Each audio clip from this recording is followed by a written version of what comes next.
Buenas tardes. Estamos muy contentos de estar aquí nuevamente con ustedes y es nuestra oración que el Señor nos dé bendición a través de su palabra a ustedes y a nosotros también con el tema. Ya vieron ustedes aquí el tema, hacer morir el pecado.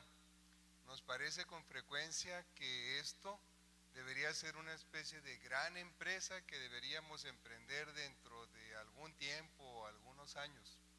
Pero la verdad es que esto es algo que deberíamos hacer a diario, cotidianamente, desde que usted se levanta hasta que se acuesta, desde que se levanta a las 11 de la mañana hasta que se duerme a las 6 de la tarde, ¿o no? O nomás yo tengo ese horario cómodo. Deberíamos hacerlo de esa manera cotidiana. Pero ¿qué es lo que nos sucede? Porque la verdad es que el pecado siempre nos acecha y siempre estamos teniendo problemas con esto. Pero lo que frecuentemente nos pasa es que cuando nos damos cuenta que estamos cayendo en él, siempre buscamos una excusa, o peor todavía, buscamos un culpable para que de esa manera nosotros podamos salir limpios de ese pecado.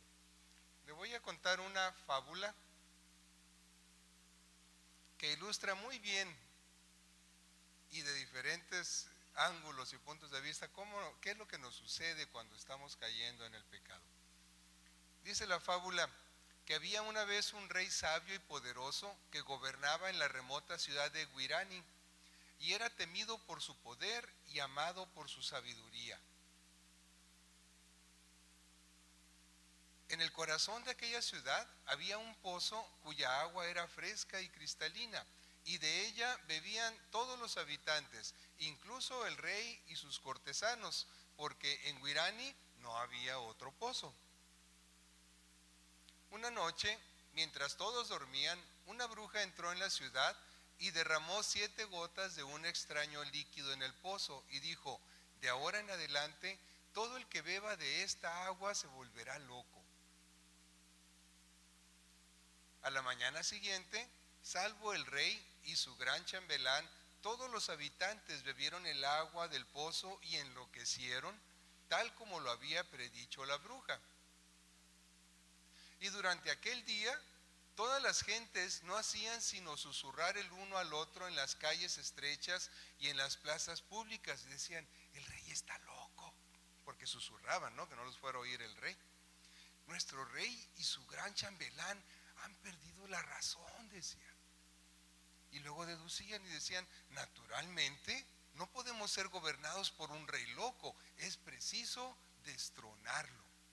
¿No le suena medio parecida esta historia con lo que sucedió con Jesús cuando vino? Parece, ¿verdad? Pero vean lo que sucedió con este rey. Aquella noche el rey ordenó que le llevasen un vaso de oro con agua del pozo, y cuando se lo trajeron, bebió copiosamente y dio de beber a su gran chambelán. Y hubo gran regocijo en aquella remota ciudad de Guirani, porque el rey y su gran chambelán habían recobrado la razón. ¿Qué le parece? Qué solución tan salomónica, ¿verdad? Seguramente que hubo gozo ese día, pero no después, no al siguiente y al siguiente, porque ningún pueblo que viva en la locura y la sinrazón puede dar un fruto positivo. Seguramente que este pueblo y su rey comenzaron a vivir en apatía, en injusticia, en inmoralidad, en pecado. Y de ninguna manera se puede ser feliz de esa manera. ¿Tenía opción este rey? Claro que sí. Si usted se fija en la historia, era el único que no estaba engañado con el agua. La bebió porque sabía que él iba a ser transformado.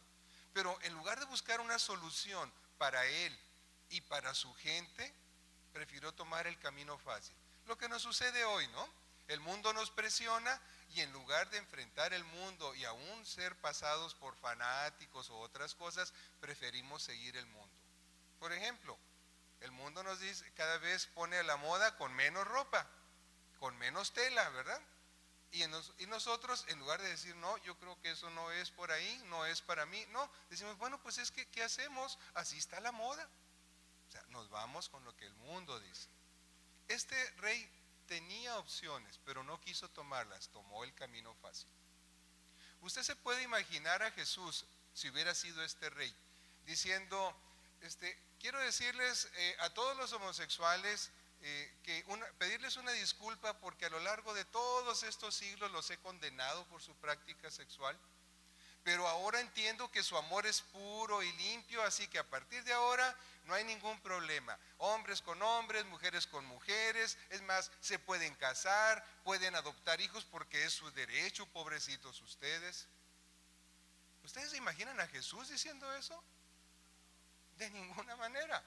O diciendo, tengo mucha pena por todas las mujeres que han muerto por abortos clandestinos, porque en lugar de haber recibido una buena atención médica, así que quiero decirles que a partir de ahora su cuerpo es suyo, tengan relaciones sexuales cuantas veces quieran, con cuantas personas quieran, porque ustedes tienen libre ejercicio sobre su cuerpo. Y cuando se embaracen, esa bola de carne y sangre la pueden desechar en un buen hospital con médicos de alta calidad. ¿Se imaginan ustedes a Jesús diciendo eso? De ninguna manera. Jesús no entraría en ese rol. ¿Qué es lo que Jesús haría? ¿Qué es lo que Jesús hizo? Le voy a mostrar ahora no una fábula, sino una historia real. En Juan 4 leemos que vino una mujer de Samaria a sacar agua y Jesús le dijo a esta mujer, dame de beber. La verdad es que Jesús solo estaba introduciéndose para hablar con ella, porque vea el resto de la historia y lo que sucedió. La mujer samaritana le dijo, ¿cómo tú siendo judío y yo samaritana me pides a mí de beber? Le extrañaba esta pregunta, pero Jesús le dijo, si conocieras el don de Dios y quién es el que te dice dame de beber, tú le pedirías y él te daría agua viva. La mujer se sorprende y le dice, Señor, ¿de dónde tienes tú agua viva? Jesús le dice, cualquiera que bebiere de esta agua volverá a tener sed, mas el que bebiere del agua que yo le daré no tendrá sed jamás, sino que el agua que yo le daré será en él una fuente de agua que salte para vida eterna. ¿De cuál agua estás bebiendo? ¿Del agua de Jesús o del agua de Huirani? ¿De cuál agua quieres beber? La mujer le dijo, Señor, dame esa agua para que no tenga yo sed ni venga aquí a sacarla.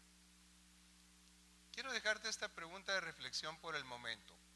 ¿Las excusas nos absuelven del pecado? Si yo peco y tengo una buena excusa, ¿entonces ya no es pecado?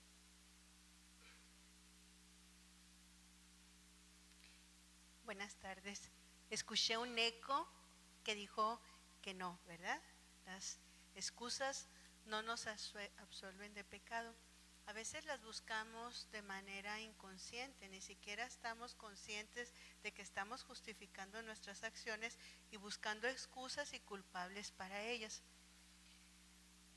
Yo veo muchas personas aquí, me incluyo, a veces tenemos historias que conmueven, historias de nuestro pasado que realmente son circunstancias que son muy difíciles, incluso para algunas personas siquiera de contar y de platicar.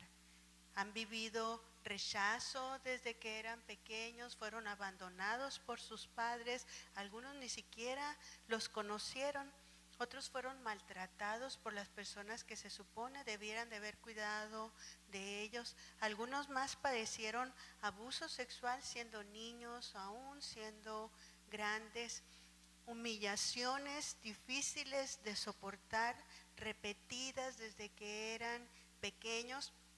Y luego llegan a la edad adulta y parece que todas las relaciones siguieran cumpliendo con el mismo patrón de humillación, de maltrato, de abuso, de rechazo. Tenemos en las consejerías mujeres que siguen siendo maltratadas y hombres que siguen siendo humillados. Y son circunstancias realmente muy difíciles para personas de sobrellevar.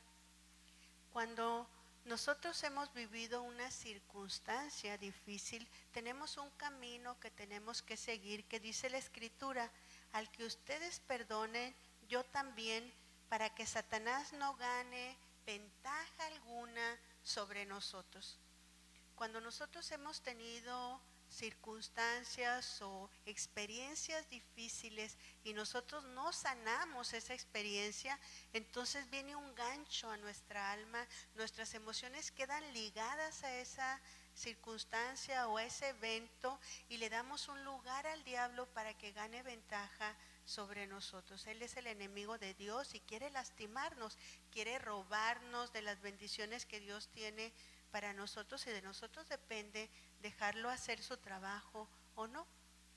Pero la verdad es que ser víctima es algo delicioso. A nosotros se nos da como mujeres con mucha más frecuencia, al menos yo lo escucho. Nos sentimos como víctimas de la sociedad si leemos la historia, así vemos ahí, ¿verdad? Es una figura de un hombre supuestamente evolucionando del chango, que ya sabemos que no es cierto, pero eso refleja mucho de la actitud que nosotros a veces tenemos. Tenemos la idea de que hay algo que nos oprime, hay algo que nos hace daño y la verdad es que nos gusta.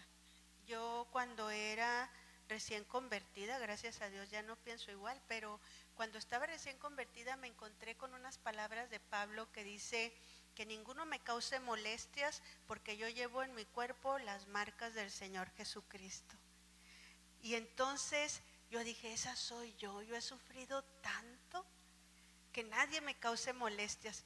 Pero cuando lee uno la historia de Pablo, pues uno se da cuenta que no ha sufrido nada, ¿verdad? Este hombre de veras había tenido unas persecuciones tremendas, pero nos gusta sentirnos víctimas y nos gusta pensar que no hay nadie que ha sufrido como nosotros, que si fuéramos un concurso de dolores nos íbamos a ganar la medalla de oro, porque nadie puede competir con nosotros.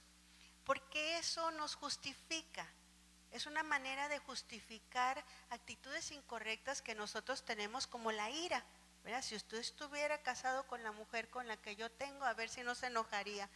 Y entonces somos unos chilegüeritos que brincamos con cualquier palabra y qué, ¿verdad? Y todo el mundo nos huye y luego nos sentimos ofendidos. ¿Por qué huyen de mí? ¿Por qué no me dicen nada? ¿Por qué no me explican? ¿Por qué no me entero de nada? ¿Por qué soy el último con que hablan? Pues porque eres un chile güerito, nadie te puede decir nada. Con eso también justificamos la amargura, la rebelión y la falta de fe. Una mujer me decía, ¿cómo puedo creer en Dios? Mi mamá murió cuando era pequeña, mi esposo también falleció y tengo muchos problemas. Entonces, sus circunstancias, según ella, justificaban su falta de fe, pero desde el momento en que estaba diciendo, ¿cómo puedo creer en Dios? Es que está reconociendo, esa ley escrita en su corazón le dice, hay un Dios, tienes que creer en Él, yo estoy aquí. Pero nos justificamos con eso. También con nuestras circunstancias justificamos el no obedecer, ¿verdad? Mi esposo es bien malo, no tengo por qué sujetarme a él. El gobierno es malo, ¿por qué voy a orar por Calderón? ¿Por qué voy a orar por los partidos? No son de confianza.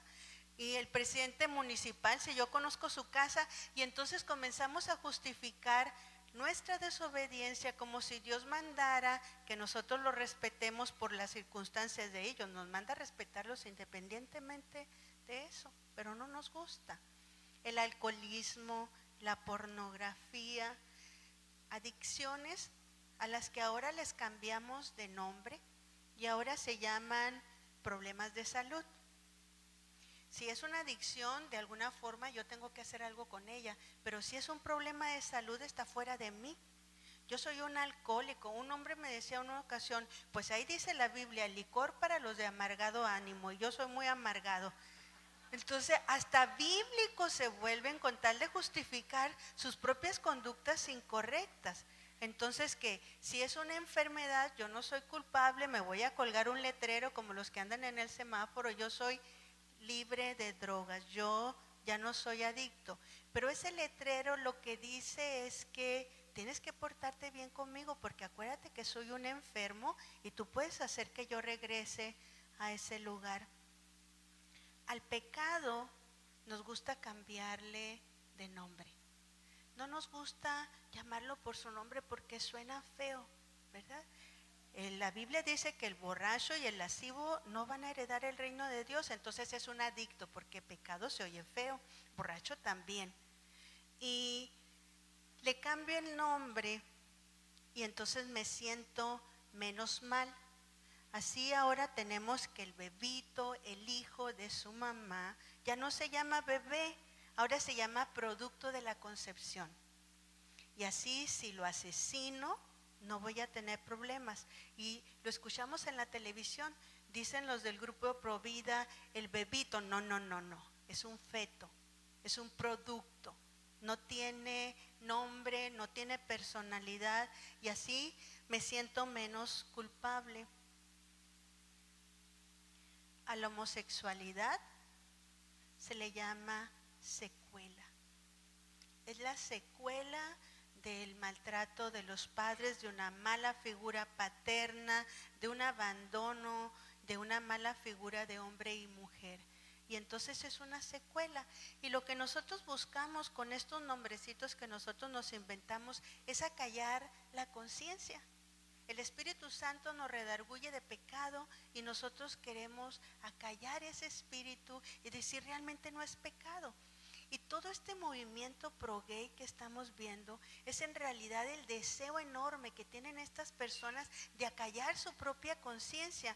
Quieren que nosotros estemos de acuerdo con ellos para dejar de sentirse culpables, porque el Espíritu Santo, porque Dios quiere que toda la gente sea salva y que todos lleguen a su conocimiento. Entonces les dice, arrepiéntete, arrepiéntete, y ellos no quieren.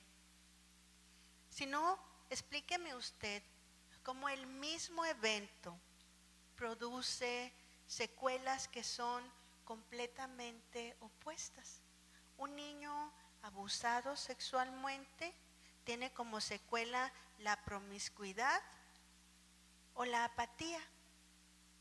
¿Cómo el mismo evento puede producir en uno promiscuidad y en otro apatía? ¿Por qué? ¿Por qué esto es así? Las circunstancias peculiares son explicaciones de ciertas conductas y comportamientos, pero una explicación es diferente a una justificación. Yo puedo explicar una conducta, pero no puedo justificarla por hechos anteriores.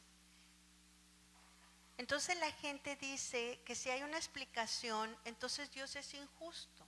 Dios es injusto porque juzga cosas que son secuelas de conductas, de pecados de otras personas que a nosotros nos afectaron. Yo estoy resentida con mi esposo y entonces la culpa es de él. Yo no puedo enfrentar esto porque Dios se equivocó, me está mandando a hacer algo que no puedo. Job estaba sufriendo mucho y en su sufrimiento estaba reclamándole a Dios y estaba diciendo que Dios era injusto, lo dijo. Y entonces Dios habla con él y le dice, a ver, ven a cuenta conmigo. ¿Realmente estás diciendo eso? Piensa bien lo que dices, piensa bien. Y le dice, ¿me condenarás a mí para justificarte tú? Nos vamos a poner con el dueño de todo el universo a condenarlo a él para justificar nuestras conductas y nuestras actitudes. ¿Es eso lo que nosotros estamos haciendo y es lo que queremos? Las circunstancias peculiares son, como dice la Escritura, el crisol prueba la plata. Nosotros somos probados de qué material estamos hechos cuando somos puestos en el fuego.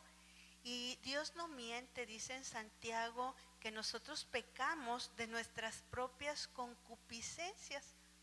Y concupiscencia es un deseo desordenado.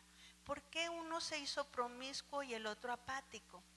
Porque dentro de su concupiscencia, en el promiscuo había lascivia. Y ese evento lo único que hizo fue abrirle una puerta, porque no sanó, para que eso diera lugar al diablo y él cediera a la tentación. Le dio permiso. Vea, mi papá me maltrataba, pues ahora soy borracho. ¿No?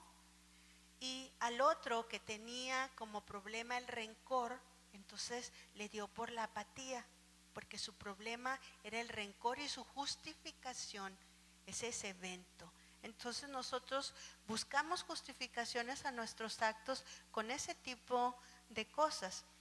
Y cuando yo hablo estas cosas con las mujeres en la consejería, entonces dice, pues que Dios cambie mi corazón. Yo le he orado una y otra vez porque me quite este vicio y no lo hace. Yo no sé por qué no me responde, qué es lo que tengo mal. Y cuando nosotros hacemos esa pregunta, lo que realmente nosotros estamos diciendo es que Dios lo tiene que hacer porque yo no pienso hacer absolutamente nada, ¿verdad? Dios tiene que hacer algo porque yo no lo quiero hacer. No tengo ganas de hacerlo. Nuestras conductas tienen ganancias secundarias. Al berrinchudo nadie lo toca, ¿verdad? No le pidas esto porque va a ser un berrinche, pues sigo haciendo berrinches. Lo que Dios hará, porque Dios hace por nosotros muchas cosas, es ayudarnos a nosotros en nuestra debilidad para que nosotros podamos hacerlo. Y nos da de su Espíritu Santo. El mejor regalo que nosotros podemos recibir, aparte de la salvación estando aquí en la tierra, dice, es el poder que Dios nos da. Es un espíritu de poder, de amor y de dominio propio.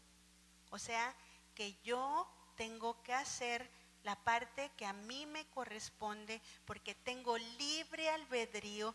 Y en el momento en que Dios lo hiciera por mí, entonces ya no sería libre albedrío, ya no sería mi voluntad, estaría haciendo, y tengo que hacerlo, tengo que hacer la voluntad de Dios, pero libremente.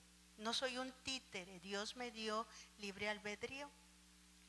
Cuando Dios le entrega al pueblo de Israel su tierra, como nos la da a nosotros, las promesas de Dios son la tierra prometida.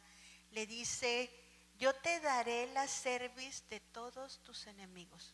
En el Nuevo Testamento dice: te doy potestad de hollar serpientes y escorpiones y toda fuerza del enemigo, y nada te va a dañar, nada. Pondré en tus manos a los moradores de la tierra, pero luego dice lo que dice: y tú los echarás fuera. Te estoy dando las herramientas para que lo hagas, entonces a ti te corresponde hacerlo. Esa es la parte que a nosotros nos toca, por medio del poder, del amor de Dios y del dominio propio, sacar adelante todas esas circunstancias que nos ataron porque nosotros le dimos lugar al diablo, sacarlas fuera. Tenemos que orar, pero también tenemos que actuar. Dice en Efesios: el que hurtaba, o sea que el que pecaba, lo que sea, ya no lo haga más. Ahora tenemos que ir a hacer lo bueno, ¿verdad? Tenemos que ir a avanzar el reino de luz en nuestras vidas, en la vida de nuestros seres queridos, y todos esos pretextos que nosotros teníamos, pues dejarlos atrás. Amén.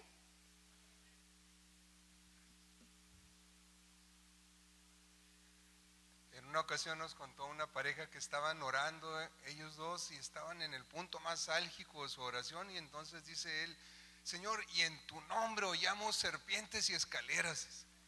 Y luego se quedaron los dos muy serios y se soltaron riendo de lo que habían dicho. Entonces tengan mucho cuidado con lo que anda echando fuera, ¿eh?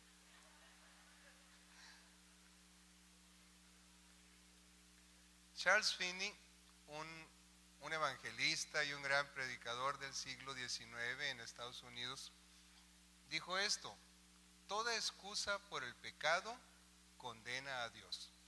Y estos son sus argumentos. Él dijo: nada puede ser pecado si es que hay una excusa que lo justifique. Él lo va a poner un ejemplo. Imagínense que yo trabajo en un mercado y entonces todos los días que salgo del mercado me llevo un poquito de bolonia y unos panecitos. Pues me los robo, pues. Y entonces alguien se da cuenta y me dice: oye, ¿te estás robando eso? ¿Eso es pecado? Y yo le digo: no, pero espérate tantito, es que yo gano muy poquito en este mercado, y si yo no me llevo esto para mis hijos, se me morirían de hambre. ¿A ti te gustaría ver morir de hambre a tus hijos? Y entonces el otro dice: ah, no, pues entonces no hay ningún problema, no, pues síguele. Es una justificación para el pecado. El robo es pecado, pero si hay una justificación, entonces deja de ser pecado. Y la verdad es que para todos y cada uno de los pecados que tenemos una justificación, y entonces el pecado no existe. Pero será así porque Dios condena todo pecado y no admite la menor excusa. No hay ni pecado ni grande ni pequeño que tenga excusa ni grande ni pequeña para que diga a alguien, ah, no, entonces síguele, no, estás bien justificado. Así que si Dios no permite ninguna excusa por el pecado, entonces hay dos posibilidades. O realmente no existen las excusas y estamos pecando, o Dios está equivocado, porque sí existen las excusas. Charles Finney concluye diciendo, en consecuencia, si las excusas existen, toda excusa por el pecado le echa la culpa a Dios y virtualmente le acusa de tiranía. ¿Verdad que no suena lógico esto? ¿Verdad que cualquier excusa que haya tenido usted hasta hoy por el pecado no es posible que sea una excusa real? Vamos a continuar con algunas de las excusas más comunes que tenemos para pecar. Una de ellas es la incapacidad. Es un concepto muy general que se aplica a muchas situaciones. Es como si nosotros dijéramos, no puedo hacer lo que Dios me pide. Ahora, esto no lo decimos necesariamente con palabras. Esto es algo que actuamos o es algo que sentimos y lo llevamos a la práctica. Pero cuando decimos o sentimos esto, lo que realmente estamos diciendo es, Dios me pide lo que Él sabe que yo no puedo hacer. Por lo tanto, Dios no tiene excusa. Es Él el que no tiene excusa de estarme exigiendo. Él es culpable, no yo. Porque pues yo no puedo hacer lo que Dios me pide. ¿Será así? ¿Qué dice la Escritura? La Escritura dice en 1 de Juan 5 que los mandamientos de Dios no son gravosos. ¿Qué significa gravoso? Significa pesado, difícil de cumplir, significa una sobrecarga. Y la Escritura dice que no son gravosos. Y la Escritura no miente. ¿Hay que pagar algo por el pecado? ¿Por evitar pecar? Claro que sí, hay una carga, pero la Escritura dice en Mateo 11, y Jesús mismo lo dice, mi yugo es fácil y ligera mi carga. Así que si tú dices, no, es que tú no sabes lo que yo tengo que vivir con este pecado. Ah, bueno, ok, entonces tú tienes razón, Jesús se equivoca. Jesús está exagerando cuando dice que su carga es liviana y su yugo fácil. Tú tienes razón y Él no. ¿Será así? ¿Verdad que no es así? Una muy actual, tengo falta de tiempo. Trabajo 14, 16 horas diarias y la verdad es que no tengo tiempo. Dios, por favor, es que no tengo tiempo de atenderte. Hasta le decimos, por favor. ¿Qué es lo que realmente estamos diciendo? Dios, eres injusto. Sabes que no tengo tiempo. No me castigues, porque además tú tienes la culpa. Tú tienes la culpa de que vivamos crisis, de que tengamos que trabajar tantas horas, y entonces ya nos limpiamos nosotros. Pero ¿qué dice Dios?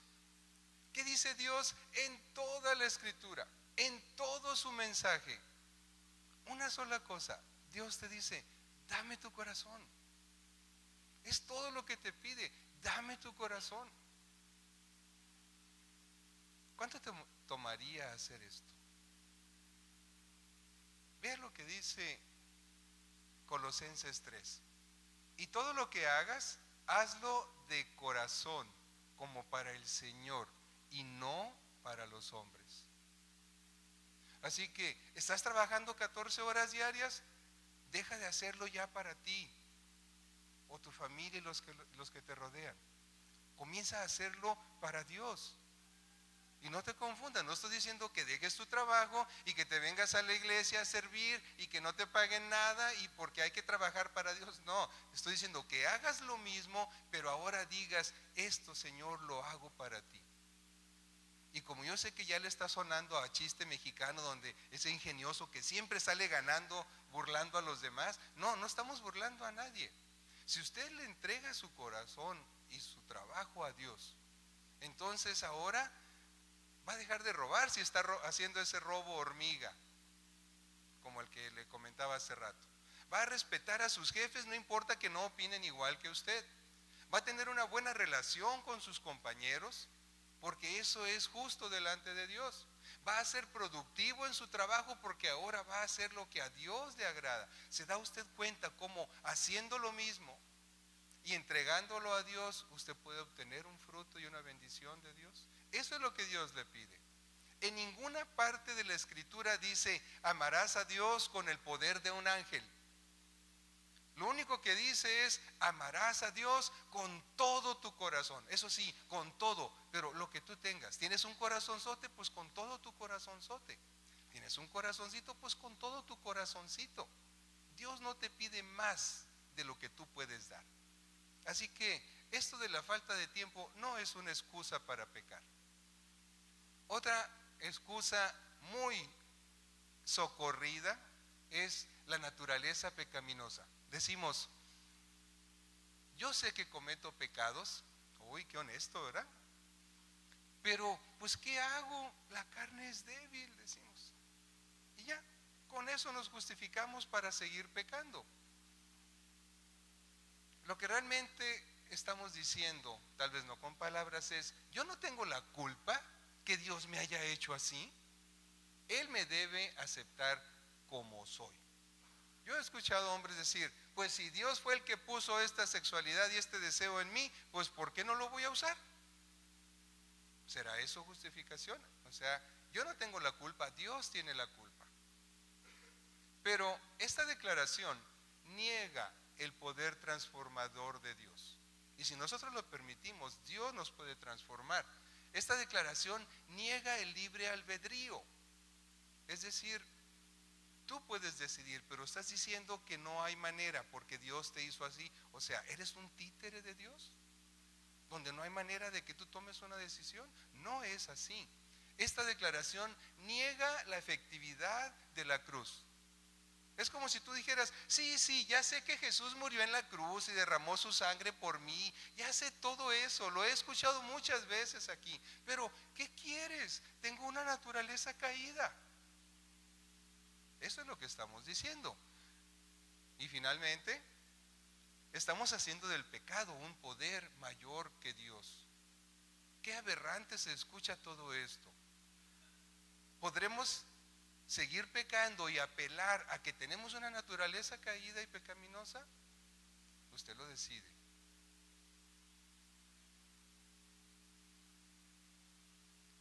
Pablo entendía muy bien esto del pecado.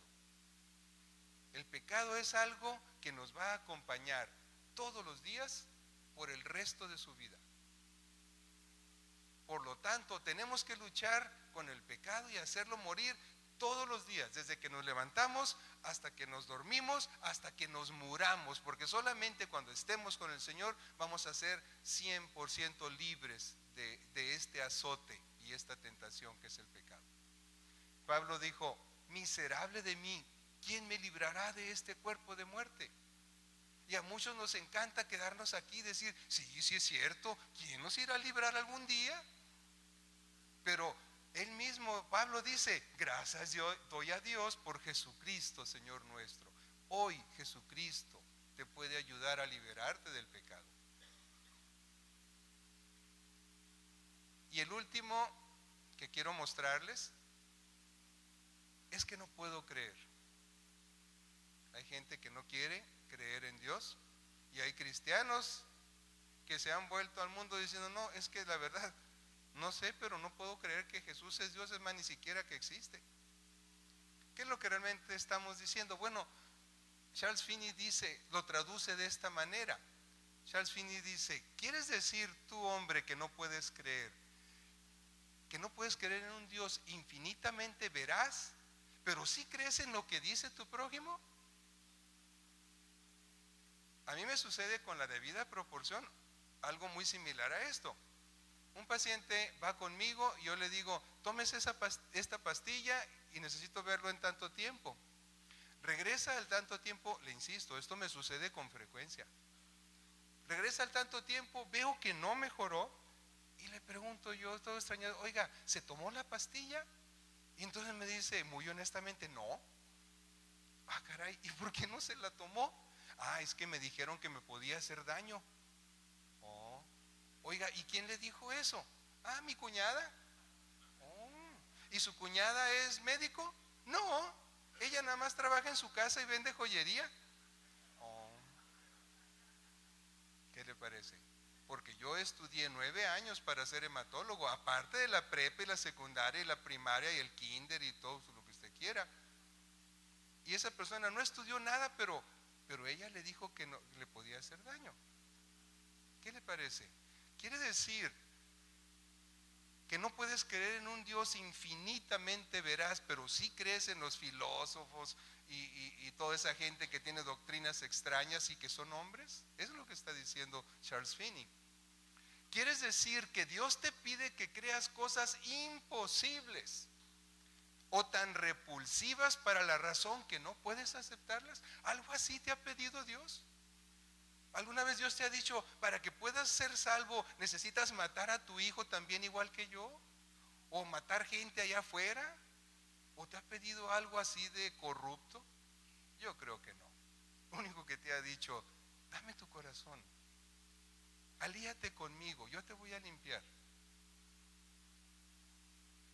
Lo que en realidad estás diciendo es que no te quieres arrepentir. Esa persona dice, no me quiero arrepentir. No siento culpa por haberle faltado a Dios. ¿Cuál pecado? ¿Qué es eso? No quiero decidir apartarme en realidad de ese pecado. Me gusta y lo voy a seguir practicando. Adelante. ¿Qué dice Dios? En Romanos 1 leemos, no me avergüenzo del Evangelio porque es poder de Dios para salvación. ¿Pero a quién? Al que cree. Y si crees, vas a abandonar el pecado. Y si no crees, vas a seguir sin el poder de salvación. En el mismo capítulo 1, dice el verso 25, ya que cambiaron la verdad de Dios por la mentira, honrando y dando culto a las criaturas antes que al Creador. Es curioso, pero entre más ateos es, o entre más alejados estamos de Dios, más divinizamos al hombre y al humanismo, y más nos apegamos a falsas doctrinas y filosofías. Así que volvemos al título inicial. Tenemos pues que hacer morir el pecado. ¿Por qué? Porque no hay excusa para el pecado. Nuestro mensaje hoy es, olvídate de tus excusas. Mejor comienza a trabajar para deshacer el pecado. Colosenses 3:5 dice, haced morir pues lo terrenal en vosotros. ¿Qué es eso de terrenal? Pecado. Y ahí nos da una lista: fornicación, impureza, pasiones desordenadas, malos deseos, etc. Así que yo le voy a hablar bien sencillito y bien rápido de 3 estrategias que usted puede seguir para hacer morir el pecado todos los días en su vida. La primera estrategia la encontramos en Romanos 8:13. Dice, si por el Espíritu hacéis morir las obras de la carne, viviréis. Entonces, la primera estrategia es que lo hacemos nosotros, sí, pero bajo la fortaleza, el poder y la dirección del Espíritu Santo. ¿Puedes hacerlo tú solo? No, no tienes el poder, no tienes el deseo, no tienes la habilidad. ¿Lo puede hacer Dios solo? Sí, pero no quiere. Ese no es su plan, esa no es la manera, no quiere títeres, quiere que tú te decidas. Entonces, juntos, tú y Dios, es una mancuerna fabulosa para vencer el pecado. Pero necesitamos convicción de que necesitamos vencer el pecado. Ahora, ¿qué es esa convicción? Porque a mí es una palabra que me encanta. El diccionario dice, convicción significa convencimiento. Significa una idea religiosa, ética o política a la que se está fuertemente adherido. Trata de imaginarse un chicle pegado en el zapato en agosto. Porque no en diciembre se lo quita fácil. Pise una horita ahí en la calle, quíteselo. Esa es una convicción. Y yo agregaría idea deportista también, porque ¿cuántas mujeres hay aquí que están convencidas que las Chivas son el mejor equipo de fútbol de México? ¿Y cuántas mujeres hay que creen que es el América? Porque los hombres no, esas cosas no les gustan. Pero son convicciones irrelevantes. Mejor sigamos hablando de la convicción para hacer morir el pecado. ¿De qué tenemos que estar convencidos? Primero, de que tenemos pecado personal. A veces escuchamos decir, oye, arrepiéntete de tu pecado. Y dice uno, sinceramente dice uno, sí, pero tráelos a la memoria. A ver, sí, a ver, en los últimos 10 años, creo que una vez le dije tontita a mi esposa. Y ya, ese es todo el pecado que tiene. ¿Qué le parece? Cuando estamos pecando antes y después de cada comida, necesitamos convicción de pecado. Que usted sepa exactamente qué estamos cometiendo. Necesita convicción de arrepentimiento. Generalmente vemos el pecado desde la perspectiva de pequé, fracasé. Pequé es que volví a caer. Y en el mejor de los casos le fallé a Dios. Sí, todo eso es pecado. Todo eso significa el pecado. Pero no en primer lugar. En la historia del hijo pródigo, cuando llega con el padre, le dice: Padre, pequé contra el cielo y contra ti. Ese es el orden. El pecado ofende a Dios. Y cuando escuchamos que ofende a Dios, entonces otra vez le hacemos humano a Dios y nos imaginamos que cuando pecamos Dios cruza los brazos y frunce el ceño y hace una mueca y nos voltea la cara y quién sabe cuánto tiempo irá a estar enojado con nosotros. Fíjese que no es así. Si usted peca, está ofendiendo a Dios, pero si Dios ve una convicción de arrepentimiento en su corazón, va a ser el primero en correr a ayudarle a usted para sanar ese pecado en su vida. Necesitamos convicción en cuanto a ese deseo cotidiano de la santidad. Santidad no es más que alejarnos del pecado y consagrarnos a Dios. Eso es santidad. Para tener convicción necesitamos la palabra de Dios. Yo le decía, ni psicólogos, ni corrientes filosóficas de ningún tipo. Necesitamos aprender la palabra de Dios. Vea usted este proceso. En Romanos 12 dice: cambien su manera de pensar para que así cambie su manera de vivir. Hemos estado habituados a vivir tanto tiempo en cierta forma que implica pecado, y queremos que Dios nos haga un cambio automático de ser. No va a funcionar así. Cambie su manera de pensar para que pueda cambiar esa manera de vivir. ¿Y cómo lo vamos a hacer?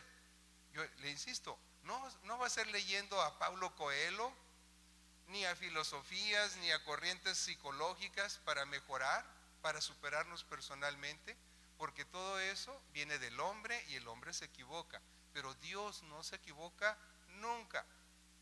Así que Jesús mismo nos dice en Juan 14: el que tiene mis mandamientos y los guarda, ese es el que me ama. Vea usted que hay dos acciones aquí: tener sus mandamientos y guardar.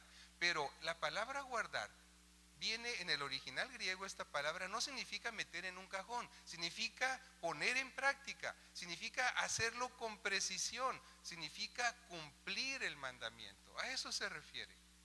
Entonces no se trata de tener una Biblia preciosa con grabados de oro guardada en un lugar o expuesta en un lugar. ¿Cómo lo hacemos? El Salmo 119 nos da la pauta. Dice: en mi corazón he guardado tus dichos para no pecar contra ti. Imagínense que tiene usted un aparato eléctrico muy importante para su vida cotidiana, pero gasta mucha energía y usa baterías. Entonces, ¿qué hace usted? Bueno, yo compraría un montón de baterías y luego las pondría en el cajón, y cada vez que se me acaban las baterías o necesito energía, voy y tomo una. Entonces abro el cajón, tomo una batería. ¿Qué pasaría si no tengo baterías en el cajón? Pues se me va a acabar la del aparato y cuando vaya al cajón no hay manera de resolver mi problema porque no tengo nada ahí. Su corazón es su cajón.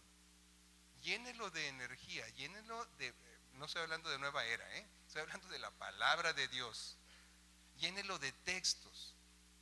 Mi esposa y yo, alguien nos pasó un tip por ahí hace muchos años, y entonces en tarjetones escribíamos versículos que eran significativos para nuestra vida, y entonces los traíamos en la bolsa. Yo llegaba a un semáforo y sacaba el texto y lo leía, y luego cerraba los ojos y trataba de repetirlo de memoria, y seguramente cuando se ponía verde el semáforo, luego los pitazos, ¿verdad? Así que lo guardaba y luego otro semáforo y volvía a sacar otro cartón y lo leía y trataba de memorizarlo. Y de esa manera metimos muchos textos. a nuestro corazón. Así que cuando hay una urgencia cotidiana, espiritual, donde necesito la fortaleza de Dios, rápido abro el cajón de mi corazón y saco el texto que necesito de ahí. Pero un hombre fue a consejería conmigo hace poco tiempo y le digo, vamos a abre tu Biblia en este texto, en un evangelio. Y ¿sabe una cosa? No sabía dónde estaban los evangelios. O sea, ni siquiera lee su Biblia, mucho menos se aprende textos de memoria. Entonces, ¿cómo va a hacer uso de su palabra así? Yo tengo el problema, sin ser codo, de que me es muy difícil dar dinero en los semáforos, excepto por los ancianos. Yo veo a alguien y digo, pues que trabaje. ¿Será que a mí me costó tanto? Pero entonces un día estaba leyendo la Biblia y dije, Dios mío, ¿por qué él abría aquí? Decía, al que te pida, dale. Sí. ¿Y sabe qué? Lo estoy haciendo. Me está costando, me está doliendo, porque tengo el prejuicio de que, porque no trabaja como yo trabajo, pero lo estoy haciendo, porque no dice al que te pide y sea pobre o enfermo o anciano, al que te pida, dale. Días después yo fui con Hugo, pero no le dije que Dios me había hablado a mí. Yo fui con Hugo y le dije, fíjate Hugo, lo que dice la Biblia, al que te pida, dale. Y a partir de ahí, Hugo nomás termina la reunión y se para en la puerta y a todo el que le pide le da $100. Así que ahorita que termine la reunión, usted nomás vaya y pida. Y si no alcanzó, puede ir a su casa, ahí se los da.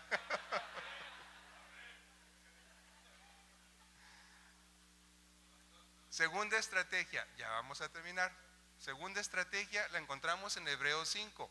Dice que necesitamos tener los sentidos ejercitados para el discernimiento del bien y del mal. Es que no todo es tan sencillo como mataste, pues matar es pecado, robar es pecado. No, a veces como que no es muy claro qué es correcto y qué no es correcto, qué es bueno y qué es malo. Entonces necesitamos discernir.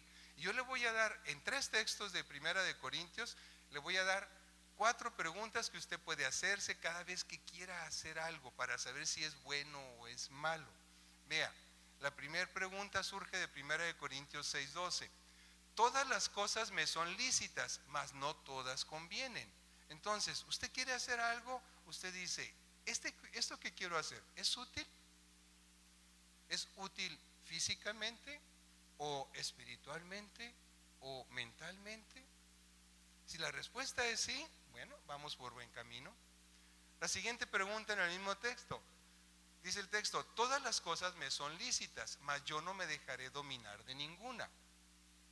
Entonces usted se pregunta, ¿eso que quiero hacer me somete a su poder? Es decir, ¿estoy cayendo o estoy viviendo una adicción o en un mal hábito que me está dominando? Esto debe preguntarse usted y usted resolverlo.